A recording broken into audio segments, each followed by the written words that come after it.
दुहक का कारण। एक शहर में एक आलीशान और शानदार घर था। वह शहर का सबसे खूबसूरत घर माना जाता था। लोग उसे देखते तो तारीफ किए बिना नहीं रह पाते। एक बार घर का मालिक किसी काम से कुछ दिनों के लिए शहर से बाहर चला गया। कुछ दिनों बाद जब वह वापस लौटा तो देखा कि उसके मकान से धुआं उठ रहा है। करीब जाने पर उसे घर से आग की लपटें उठती हुई दिखाई पड़ी। उसका खूबसूरत घर जल रहा था। वहां तमाशबीनों की भीड़ जमा थी जो उस घर के जलने का तमाशा देख रही थी। अपने खूबसूरत घर को अपनी ही आंखों के सामने जलता हुए देख वह व्यक्ति चिंता में पड़ गया। उसे समझ नहीं आ रहा था कि अब क्या करे, कैसे अपने घर को जलने से बचाए। वह लोगों से मदद की गुहार लगाने लगा कि वे किसी भी तरह उसके घर को जलने से बचा ले। उसी समय उसका बड़ा बेटा वहां आया और बोला, पिताजी, घबराइए मत, सब ठीक हो जाएगा।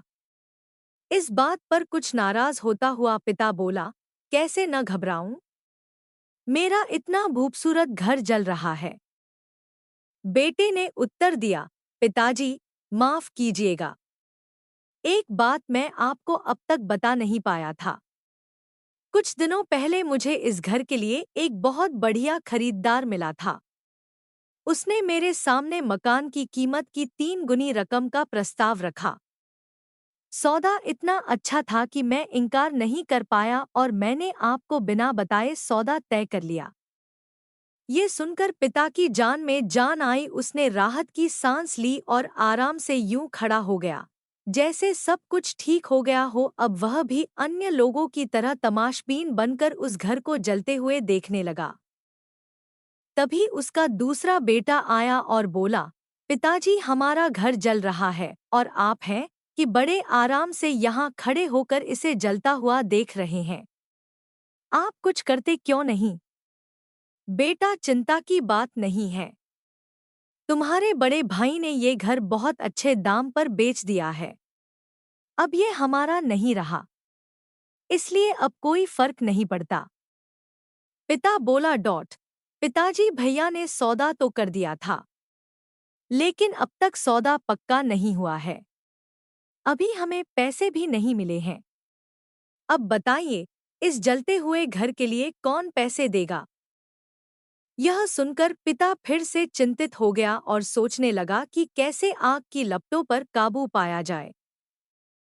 वह फिर से पास खड़े लोगों से मदद की गुहार लगाने लगा। तभी उसका तीसरा बेटा आया और बोला, पिताजी, घबराने की सच में कोई बात नहीं है। मैं अभी उस आदमी से मिलकर आ रहा हूँ जिससे बड़े भाई ने मकान का सौदा किया था। उसने कहा है कि मैं अपनी जुबान का पक्का हूँ। मेरे आदर्श कहते हैं कि चाहे जो भी हो जाए, अपनी जुबान पर कायम रहना चाहिए। इसलिए अब जो हो जाए, जबान दी है तो घर जरूर लूंगा और उसके पैसे भी दूंगा। पिता फिर से चिंतामुक्त हो गया और घर को जलते हुए देखने लगा। सीख, मित्रों, एक ही परिस्थिति में व्यक्ति का व्यवहार भिन्न भिन्न हो सकता है और यह व्यवहार उसकी सोच के कारण होता है। उदाहरण के लिए जलते हुए घर के मालिक को ही लीजिए।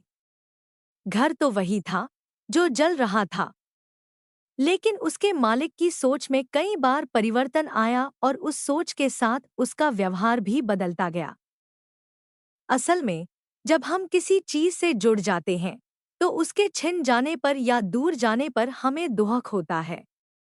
लेकिन यदि हम किसी चीज को दूध से अलग कर देखते हैं तो एक अलग सी आजादी महसूस करते हैं और दुख हमें छूता तक नहीं है।